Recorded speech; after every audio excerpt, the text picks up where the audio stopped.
وفأنا في هذا الموقف أقول: اللهم يا من كسر بقوته ظهور الأكاسرة وقصر بعظمته آمال القياصرة وهتك بقدرته أستار الجبابرة، اهتك واقصم النظام السوري.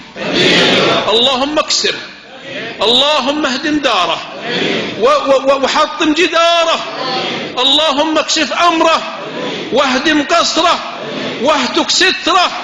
اللهم يا كاشف الخوافي، اللهم يا مرسل الريح السوافي، ألحق بشار بالقذافي.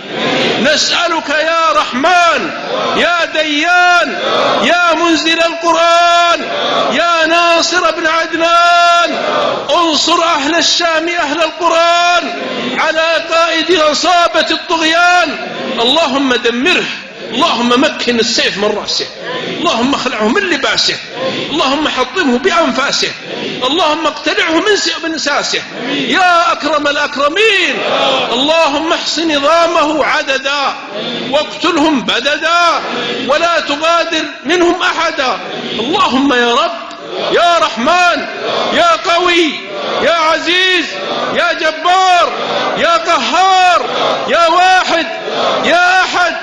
اللهم غضبه من غضباتك الماحقة وفتكه من فتكاتك الساحقة تنقذ بها شعب الشام في سوريا.